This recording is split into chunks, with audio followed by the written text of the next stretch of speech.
എല്ലാവർക്കും പുതിയൊരു current affairs series ക്ലാസ്സിലേക്ക് സ്വാഗതം. നമ്മൾ ഇന്നത്തെ ക്ലാസ്സിൽ പഠിക്കാൻ പോകുന്നത് പ്രധാനപ്പെട്ട കുറച്ച് കറണ്ട് അഫെയർ പോയിന്റുകളാണ് പഠിക്കാൻ പോകുന്നത്. ഇനി വരുന്ന ഏതൊരു കേരള PSCയുടെ പരീക്ഷയ്ക്കും ചോദിക്കാൻ സാധ്യതയുള്ള കുറച്ച് ക്വസ്റ്റ്യങ്ങളാണ് പഠിക്കാൻ പോകുന്നത്. അപ്പോൾ ചാനൽ ആദ്യമായിട്ട് കാണുന്ന കൂട്ടുകാരുണ്ടെങ്കിൽ മാക്സിമം ഒന്ന് സബ്സ്ക്രൈബ് ചെയ്തിട്ട് തന്നെ കാണാൻ ശ്രമിക്കണം. അതുകൂടാതെ നമ്മുടെ ക്ലാസ് അവസാനം വരെ കാണാനും ശ്രമിക്കണം.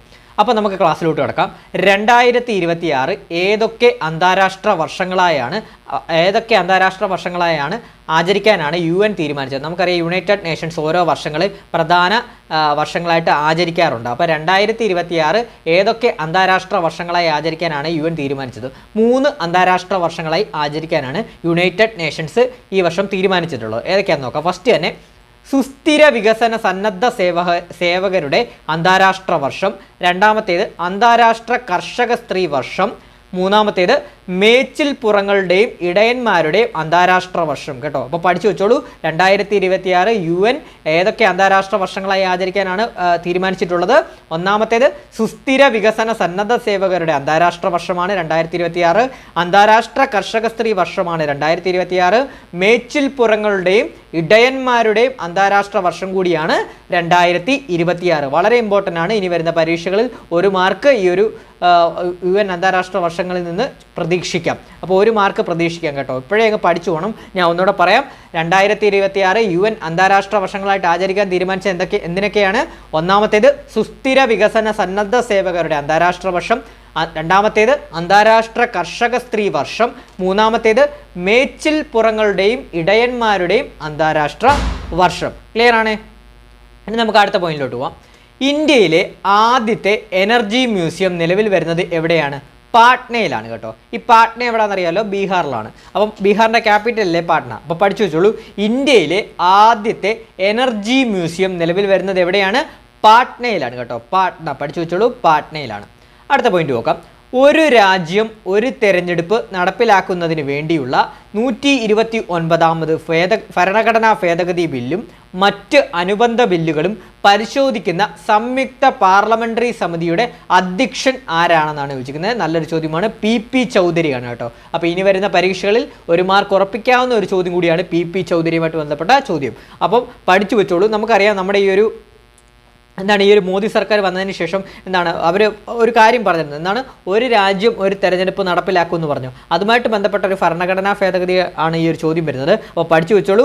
ഒരു രാജ്യം ഒരു തെരഞ്ഞെടുപ്പ് നടപ്പിലാക്കുന്നതിന് വേണ്ടിയുള്ള 129ാമത് ഭരണഘടനാ ഭേദഗതി ബില്ലും മറ്റ് അനുബന്ധ ബില്ലുകളും പരിശോധിക്കുന്ന സംയുക്ത പാർലമെന്ററി സമിതിയുടെ അധ്യക്ഷനാണ് PP ചൗധരി. കേട്ടോ, PP ചൗധരി. 1 മാർക്ക് ഉറപ്പിക്കാം. നല്ലൊരു ചോദ്യമാണ്. PP ചൗധരിയാണ്.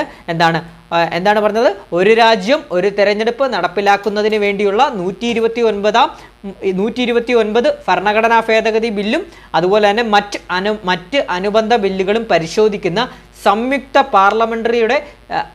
പാർലമെന്ററി സമിതിയുടെ അധ്യക്ഷനാരാണ്? PP ചൗധരി. വളരെ ഇമ്പോർട്ടൻ്റ് ആണ്. PP ചൗധരി. അപ്പോൾ അടുത്ത പോയിന്റ് നോക്കാം.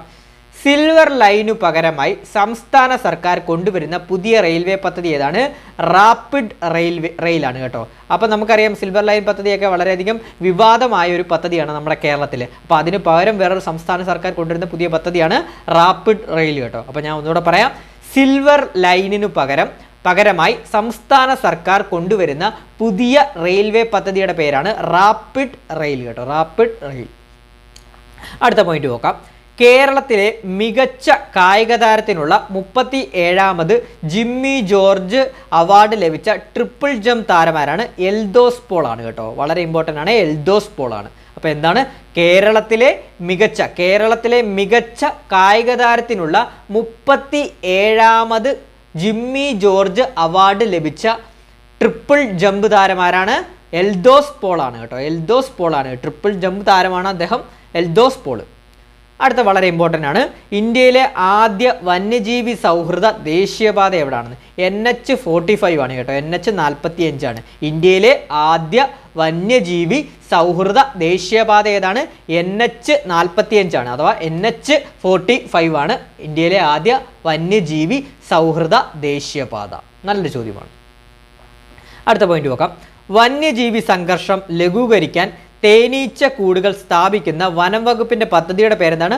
മധുവനം പദ്ധതി കേട്ടോ. മധുവനം പദ്ധതി വളരെ ഇമ്പോർട്ടൻ്റ് ആണ്, പഠിച്ചു വെച്ചോളൂ. അപ്പോൾ എന്താണ്? വന്യജീവി സംഘർഷം ലഘൂകരിക്കാൻ തേനീച്ച കൂടുകൾ സ്ഥാപിക്കുന്ന വനം വകുപ്പിന്റെ പദ്ധതിയുടെ പേരാണ് മധുവനം പദ്ധതി. അടുത്ത പോയിന്റ് നോക്കാം. രാജ്യത്തെ ഏറ്റവും പ്രായം കുറഞ്ഞ നഗരസഭ അധ്യക്ഷയാരാണ്? ദിയ ബിനു പുളിക്കക്കണ്ടമാണ് കേട്ടോ. ദിയ ബിനു പുളിക്കക്കണ്ടവ്. അപ്പോൾ നമ്മുടെ അടുത്തിടെ നടന്ന തദ്ദേശ തെരഞ്ഞെടുപ്പിലൂടെ തെരഞ്ഞെടുക്കപ്പെട്ട ഒരു നഗരസഭാ കൗൺസിലറാണ് ദിയ ബിനു പുളിക്കക്കണ്ടം. ദിയ ബിനു ആണിപ്പം എന്താണ് രാജ്യത്തെ തന്നെ, നമ്മുടെ ഇന്ത്യയിലെ തന്നെ ഏറ്റവും പ്രായം കുറഞ്ഞ നഗരസഭാ അധ്യക്ഷയായിട്ട് തിരഞ്ഞെടുക്കപ്പെട്ട ദിയ ബിനു പുളിക്കക്കണ്ടം. പാലാ നഗരസഭയാണ് കേട്ടോ. കോട്ടയത്തുള്ള പാലാ നഗരസഭയുടെ അധ്യക്ഷയാണ് ദിയ ബിനു പുളിക്കക്കണ്ടം. പരീക്ഷയ്ക്ക് ചോദിക്കാം. ഞാൻ ഒന്നുകൂടെ പറയാം. രാജ്യത്തെ ഏറ്റവും പ്രായം കുറഞ്ഞ നഗരസഭാ അധ്യക്ഷ ആരാണ്? ദിയ ബിനു പുളിക്കക്കണ്ടമാണ്. ഏത് നഗരസഭയാണ്? പാലാ നഗരസഭയാണ്. ക്ലിയർ ആണ്? ഇനി നമുക്ക് പറയാനുള്ളത്, നമ്മളൊരു കറണ്ട് അഫയേഴ്സിൻ്റെ ഒരു പെയ്ഡ് ബാച്ച് നമ്മൾ സ്റ്റാർട്ട് ചെയ്യാൻ പോകുന്നുണ്ട്. നമ്മുടെ ക്ലാസ്സുകളിൽ നിന്ന് വരുന്നത് ലൈവ് പ്ലസ് റെക്കോർഡ് ക്ലാസ്സസ് ആണ് വരുന്നത്. നമ്മൾ ടെലഗ്രാമിലാണ് ക്ലാസ്സുകൾ എടുക്കാൻ പോകുന്നത്, നമ്മുടെ പെയ്ഡ് ക്ലാസ്. അതുപോലെ തന്നെ അതിനകത്ത് നമ്മൾ വരുന്നത് ലൈവ് പ്ലസ് റെക്കോർഡ് ക്ലാസ്സസ് ആയിരിക്കും. അതുപോലെ തന്നെ നമ്മൾ എടുക്കുന്ന ക്ലാസ്സിൻ്റെ എല്ലാം PDF നോട്ട്സുകൾ, മോക്ക് ടെസ്റ്റുകൾ, അതുപോലെ തന്നെ റിവിഷൻ ഓറിയൻറ്റഡ് ക്ലാസ്സുകളാണ്. അത് നിങ്ങൾക്ക് തന്നെ അറിയാം, നമ്മുടെ എല്ലാ പരീക്ഷകളുടെ നോട്ടിഫിക്കേഷൻ വന്നിട്ടുണ്ട്. അതായത് ഏതൊക്കെയാണ്? നമ്മുടെ company board LGS, village field assistant, അത് തുടങ്ങി സിവിൽ പോലീസ് ഓഫീസർ തുടങ്ങി ഡിഗ്രി ലെവൽ ഒരു നീണ്ട ഒരു പരീക്ഷയാണ് നമുക്ക് മുമ്പിൽ വരുന്നത്. അപ്പം ഇതിനുവേണ്ടി നമ്മുടെ കൂട്ടുകാരെല്ലാം കറണ്ട് അഫയേഴ്സ് വളരെയധികം ബുദ്ധിമുട്ടുമാണ്. കറണ്ട് അഫയേഴ്സിൻ്റെ ടോപ്പിക്സുകളും അതുപോലെ PDF നോട്ട്സുകളും ഒക്കെ ആയിട്ട് വേണ്ടി ബുദ്ധിമുട്ടുകയാണ്. അപ്പോൾ നമ്മളൊരു കോഴ്സ് എടുക്കാൻ പ്ലാൻ ചെയ്യുന്നുണ്ട്. അതായത് കോഴ്സ് ഫീ എന്ന് പറഞ്ഞാൽ വെറും 200 രൂപ മാത്രമേ ഉള്ളൂ. 6 മാസത്തേക്ക് നീണ്ടിരിക്കുന്ന കോഴ്സ് ആയിരിക്കും വരുന്നത്. അപ്പോൾ ഈ ഒരു അഡ്മിഷന് വേണ്ടി നിങ്ങൾ വിളിക്കണമെന്നുണ്ടെങ്കിൽ ഈ ഒരു 81 299 339 എന്ന് പറഞ്ഞ നമ്പറിലോട്ടൊന്ന് വാട്സപ്പ് ചെയ്താൽ മതി. അപ്പം ഞാൻ അഡ്മിഷൻ ചെയ്യേണ്ടത് എങ്ങനെയാണെന്ന് പറയാം. വെറും 200 രൂപ മാത്രമേ ഉള്ളൂ. നമുക്ക് ടെലഗ്രാമിലാണ് ക്ലാസ്സുകൾ വരുന്നത്.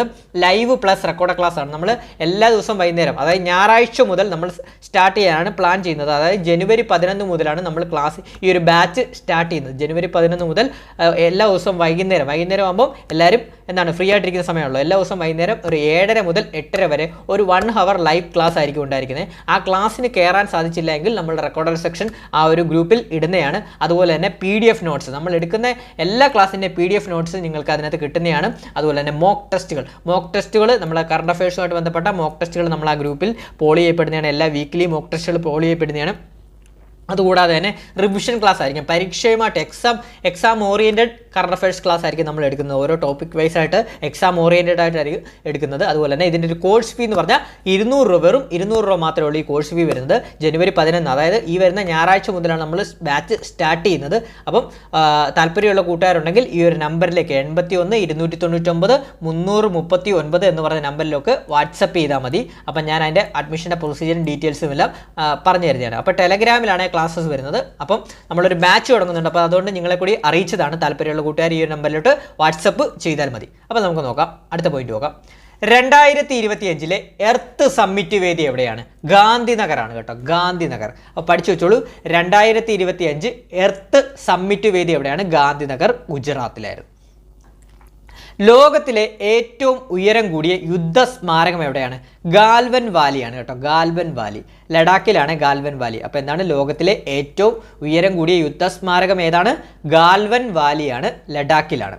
ഇന്ത്യയിലെ ആദ്യത്തെ പ്രകൃതി തീം ആയിട്ടുള്ള വിമാനത്താവളം ഏതാണ്?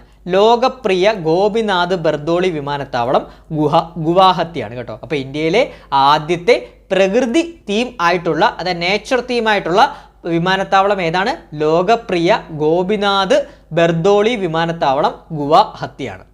ഇന്ത്യയിലുടനീളം സ്ത്രീകൾക്കായി ദേശീയ വനിതാ കമ്മീഷൻ ആരംഭിച്ച 24x7 ഹെൽപ്പ് ലൈൻ നമ്പർ ഏതാണ്? 14490 കേട്ടോ. 14490, അതായത് 14490. 14490 നിങ്ങൾ പഠിച്ചു വെച്ചാൽ അപ്പോൾ പഠിക്കാൻ എളുപ്പമുണ്ടല്ലോ. 14490. അപ്പോൾ എന്താണ്? ഇന്ത്യയിലുടനീളം സ്ത്രീകൾക്കായി ദേശീയ വനിതാ കമ്മീഷൻ ആരംഭിച്ച 24x7 ഹെൽപ്പ് ലൈൻ നമ്പർ ഏതാണ്? 14490 അഥവാ 14490. ഇന്ത്യയിലെ ആദ്യത്തെ ഫോറസ്റ്റ് യൂണിവേഴ്സിറ്റി സ്ഥാപിക്കുന്നത് എവിടെയാണ്? ഗോരഖ്പൂരിലാണ്. ഗോരഖ്പൂർ എവിടെയാണ്? ഉത്തർപ്രദേശിലല്ലേ? അപ്പോൾ ഉത്തർപ്രദേശിലെ ഗോരഖ്പൂരിലാണ് ഇന്ത്യയിലെ ആദ്യത്തെ ഫോറസ്റ്റ് യൂണിവേഴ്സിറ്റി. അപ്പോൾ ഇന്ത്യയിലെ ആദ്യത്തെ ഫോറസ്റ്റ് യൂണിവേഴ്സിറ്റി സ്ഥാപിക്കുന്നത് എവിടെയാണ്? ഗോരഖ്പൂരിലാണ്, ഉത്തർപ്രദേശ്. 84ാമത് ഇന്ത്യൻ ചരിത്ര കോൺഗ്രസിന് വേദിയാകുന്നത് എവിടെയാണ്? ബ്രണ്ണൻ കോളേജ്, തലശ്ശേരിയാണ് കേട്ടോ. Government Brennen college. നമുക്കറിയാം ബ്രണ്ണൻ കോളേജൊക്കെ നമ്മൾ വളരെ ഫേമസ് ആയിട്ടുള്ള കോളേജാണ്. നമ്മുടെ മുഖ്യമന്ത്രി ശ്രീ പിണറായി വിജയനൊക്കെ പഠിച്ചിട്ടുള്ള ഒരു കോളേജ് കൂടിയാണ് ബ്രണ്ണൻ കോളേജ് കേട്ടോ. അപ്പോൾ പഠിച്ചു വെച്ചോളൂ. 84ാമത് ഇന്ത്യൻ ചരിത്ര കോൺഗ്രസിന് വേദിയാകുന്നത് എവിടെയാണ്? ഗവൺമെൻറ് ബ്രണ്ണൻ കോളേജ്, തലശ്ശേരിയാണ്. അടുത്തത് ഇന്ത്യയിലെ ആദ്യത്തെ പൂർണ്ണമായും എയർ കണ്ടീഷൻ ചെയ്ത അത്യാധുനിക സൗകര്യങ്ങളുള്ള സർക്കാർ LP സ്കൂൾ എവിടെയാണ്? മേൽമുറി മുട്ടിപ്പാടി LP സ്കൂളാണ് കേട്ടോ. പഠിച്ചു വെച്ചോളൂ, വളരെ ഇമ്പോർട്ടൻ്റ് ആണ്, ഒരു മാർക്ക് പ്രതീക്ഷിക്കാം. അപ്പോൾ ഇന്ത്യയിലെ ആദ്യത്തെ പൂർണ്ണമായും എയർ കണ്ടീഷൻ ചെയ്ത അത്യാധുനിക സൗകര്യങ്ങളുള്ള സർക്കാർ LP സ്കൂൾ എവിടെയാണ്? മേൽമുറി മുട്ടിപ്പാടി LP സ്കൂളാണ്. പ്രഥമ ഇന്ത്യൻ കൾച്ചറൽ കോൺഗ്രസിന് വേദിയാകുന്നത് കൊച്ചിയാണ് കേട്ടോ. പ്രഥമ ഇന്ത്യൻ കൾച്ചറൽ കോൺഗ്രസിന് വേദിയാകുന്നത് എവിടെയാണ്? കൊച്ചിയാണ്. സംസ്ഥാന ചലച്ചിത്ര അക്കാദമിയുടെ പുതിയ ചെയർമാൻ ആരാണ്? റസൂൽ പൂക്കുട്ടിയാണ് കേട്ടോ. പഠിച്ചു വെച്ചോളൂ. സംസ്ഥാന ചലച്ചിത്ര അക്കാദമിയുടെ പുതിയ ചെയർമാൻ ആരാണ്? റസൂൽ പൂക്കുട്ടിയാണ്. അതുപോലെ തന്നെ 2026 ഓസ്കാറിൽ മികച്ച വിദേശ ഭാഷാ ചിത്രത്തിനുള്ള പാപ്പുവ ന്യൂഗിനിയയുടെ ഔദ്യോഗിക എൻട്രിയായി തിരഞ്ഞെടുക്കപ്പെട്ട ചിത്രം ഏതാണ്? പപ്പ ബുക്കയാണ് കേട്ടോ. പപ്പ ബുക്കയാണ്. അപ്പോൾ ഇതെന്തിനാണ് നമ്മൾ പഠിക്കുന്നതെന്ന് വെച്ച് കഴിഞ്ഞാൽ ഇത് നമ്മുടെ മലയാളിയായിട്ടുള്ള ഡോക്ടർ ബിജു ആണ് ഇതിൻ്റെ സംവിധായകൻ. അതുകൊണ്ട് തന്നെ നമ്മൾ പരീക്ഷയ്ക്ക് ചോദിക്കാൻ സാധ്യതയുണ്ട്. അപ്പോൾ ഞാൻ ഒന്നുകൂടെ പറയാം. 2026 ഓസ്കാറിൽ മികച്ച വിദേശ ഭാഷാ ചിത്രത്തിനുള്ള പാപ്പുവ ന്യൂഗിനിയയുടെ ഔദ്യോഗിക എൻട്രിയായി തിരഞ്ഞെടുക്കപ്പെട്ട ചിത്രമാണ് പപ്പ ബുക്ക. അത് സംവിധാനം ചെയ്തിരിക്കുന്നത് നമ്മുടെ മലയാളിയായിട്ടുള്ള ഡോക്ടർ ബിജു ആണ് കേട്ടോ. അപ്പോൾ നമ്മുടെ ഇന്നത്തെ ക്ലാസ് ഇത്രയുമാണ്. നമ്മുടെ ക്ലാസ് ഇഷ്ടപ്പെട്ടിട്ടുണ്ടെങ്കിൽ ലൈക്ക് ചെയ്യുക. അതുപോലെ തന്നെ അഭിപ്രായങ്ങൾ ഒന്ന് കമൻറ്റ് ബോക്സിൽ രേഖപ്പെടുത്തുക. അതുപോലെ തന്നെ ചാനൽ ആദ്യമായിട്ട് കാണുന്നുണ്ടെങ്കിൽ ഒന്ന് സബ്സ്ക്രൈബ് ചെയ്യുക. വീഡിയോ ഹൈപ്പ് ചെയ്യാനും മറക്കരുത്. അതുകൂടാതെ തന്നെ ഞാൻ കുറച്ച് മുമ്പേ പറഞ്ഞത് നമ്മൾ കറണ്ട് അഫയേഴ്സ് ബാച്ച് ഈ വരുന്ന ഞായറാഴ്ച നമ്മൾ സ്റ്റാർട്ട് ചെയ്യുന്നുണ്ടെന്ന്, അതായത് ജനുവരി 11 സ്റ്റാർട്ട് ചെയ്യുന്നുണ്ട്. ആ ബാച്ചിൽ ജോയിൻ ചെയ്യാൻ താല്പര്യമുള്ള കൂട്ടുകാരുണ്ടെങ്കിൽ ഒന്ന് നമ്മുടെ വാട്സപ്പ് നമ്പറിലോട്ടൊന്ന് വാട്സപ്പ് ചെയ്താൽ മതി. ഞാൻ അഡ്മിഷൻ പ്രൊസീജിയർ പറഞ്ഞുതരാം. വെറും 200 രൂപ മാത്രമേ ഉള്ളൂ അതിൻ്റെ കോഴ്സ് ഫീ ആയിട്ട് വരുന്നത്. നിങ്ങൾക്ക് നമ്മൾ എടുക്കുന്ന ക്ലാസ്സിൻ്റെ എല്ലാം PDF നോട്ട്സ് അതുപോലെ തന്നെ ലൈവ് ക്ലാസ്സസ് ആണ് വരുന്നത്. ടെലഗ്രാമിൽ ലൈവ് ക്ലാസ്സസ് ആണ് വരുന്നത്. ലൈവ് പ്ലസ് റെക്കോർഡ് ക്ലാസ് ആണ് വരുന്നത്. പിന്നെ ലൈവ് ഇൻട്രാക്ട് ചെയ്ത് തന്നെ നമുക്ക് പഠിച്ചു പോകുന്നതുകൊണ്ട് കുറച്ച് ബെറ്റർ ആയിട്ട് നിങ്ങൾക്ക് മനസ്സിലാവുന്ന കൂടിയാണ്. അപ്പം ഇനി വരുന്ന എല്ലാ പരീക്ഷകൾക്കും ഒരു 200 രൂപ 6 മാസമാണ് വാലിഡിറ്റി വരുന്നത്. അപ്പം ഈ 200 രൂപ കൊണ്ട് നിങ്ങൾക്ക് ഇനി വരുന്ന എല്ലാ പരീക്ഷകൾക്കുള്ള PDF നോട്ട്സ് കറണ്ട് അഫയേഴ്സ് എല്ലാം അപ് ടു ഡേറ്റ് ആയിട്ട് ലഭിക്കുന്നതാണ്. അപ്പോൾ താല്പര്യമുള്ള കൂട്ടുകാർ വാട്സപ്പ് ചെയ്താൽ മതി. അതുപോലെ തന്നെ ഇതുപോലുള്ള ക്ലാസ്സുകൾക്കായിട്ട് നമ്മുടെ ചാനലൊന്ന് മാക്സിമം സബ്സ്ക്രൈബ് ചെയ്ത് തന്നെ വെക്കുക. Thank you all.